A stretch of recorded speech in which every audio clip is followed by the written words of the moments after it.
शहर P Q एक दूसरे से 250 किलोमीटर दूर है। अब डायग्राम से करोगे अच्छे से समझ में आएगा। कोई शहर है पी और कोई शहर है दूसरा क्यू, कितना 250 किलोमीटर, 250 किलोमीटर क्या है दूर है, ठीक है। अब देखो दो ट्रेनें हैं पी और क्यू, ट्रेन का नाम भी पी और क्यू है, एक साथ पी और क्यू से शुरू होती है यदि वह एक ही दिशा में आगे बढ़ती है, मतलब कोई पी ट्रेन इधर जा रही है तो क्यू ट्रेन भी इधर जा रही है, ठीक है। यहां तक हुआ क्वेश्चन। अब तो वे 25 घंटे बाद एक दूसरे से मिले, कितने घंटे बाद, 25 घंटे बाद। यहाँ पर टाइम कितना हो जाएगा आपके पास, 25 घंटे, ठीक है। समझ आ रहा है यहाँ तक, चलो ये कितना हो गया। अब आगे ध्यान दो, यदि वे एक दूसरे की ओर यात्रा करें, अगर, ये तो पहली कंडीशन होगी, अगर दोनों ट्रेनें वही 250 मीटर की दूरी है, दूरी समान है, अगर ट्रेन पी इधर जा रही है, अगर क्यू इधर आ रही है, इस कंडीशन में मतलब एक दूसरे की ओर आमने सामने दूरी करे तो कितना घंटा लगता है, 5 घंटे, 5 घंटे, ठीक है, 5 घंटे, ठीक है। यहां तक समझ आया। अब क्या करोगे,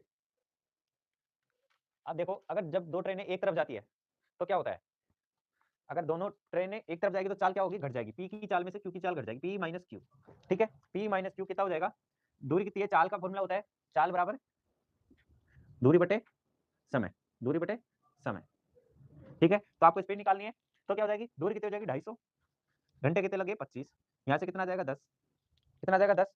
अब इधर ध्यान दो, अगर ट्रेनें अगर आमने सामने आ रही है तो क्या होगी, चाल जुड़ जाएगी, क्या हो जाएगी, चाल जुड़ जाएगी, स्पीड जुड़ जाएगी, तो पी प्लस क्यू क्या हो जाएगी, चाल, दूरी कितनी है 250 ही है आपके पास, और घंटे टाइम कितना लगा 5 घंटे, यहाँ से कितना आ जाएगा 50, 50 25 जीरो ऐसे कैसे, ठीक है। दोनों की चाल आ गई, अगर जब दोनों ट्रेन एक तरफ निकलती है वो चाल निकाल ली हमने, जब दोनों ट्रेनें आमने सामने आती है वो वाली चाल भी हमने निकाल दी। अब अब ध्यान दो, धीमी गति से चलने वाली ट्रेन, मतलब जो ट्रेन धीरे धीरे कौन सी चल रही है, देखो पी यहाँ पर भी पॉजिटिव है, यहाँ पर भी पॉजिटिव है, मतलब पी जो ट्रेन है उसकी चाल में कोई परिवर्तन नहीं है, ठीक है। और क्यू यहाँ पर नेगेटिव है, यहाँ पर पॉजिटिव है, मतलब कभी क्यू वाली ट्रेन है इसकी चाल कभी तो घटती है और कभी बढ़ती है, ठीक है। तो हम क्या करेंगे, जिसकी चाल घटती है बढ़ती है वही ट्रेन धीरे चल रही है, कभी तेज चल रही है, ठीक है।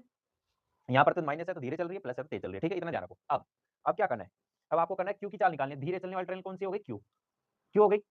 तो क्या करेंगे हम ट्रेन निकालने के लिए, चाल चाल निकालने के लिए, तो बड़ी वाली संख्या है उसमें से छोटी वाली चाल घटा देंगे, मतलब जो ज्यादा स्पीड से चल रही है उसकी चाल में से, स्पीड में से अगर छोटी वाले के घटा के अगर 2 का भाग दे देते हैं तो अपने पास क्या आ जाएगी, चाल आ जाएगी, कितना आ जाएगा 40/2, कितना आ जाएगा 20 किलोमीटर प्रति घंटा, ठीक है।